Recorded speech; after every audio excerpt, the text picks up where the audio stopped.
உன்னை கண்டு தென்றலும் நின்று போனதுண்டு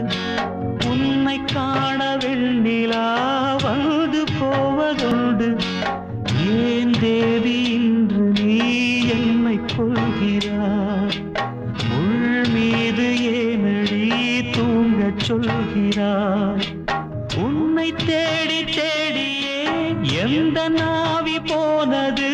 கூடுதானே இங்கு பாடுது கூடு இன்று குயிலைத்தானே தேடுது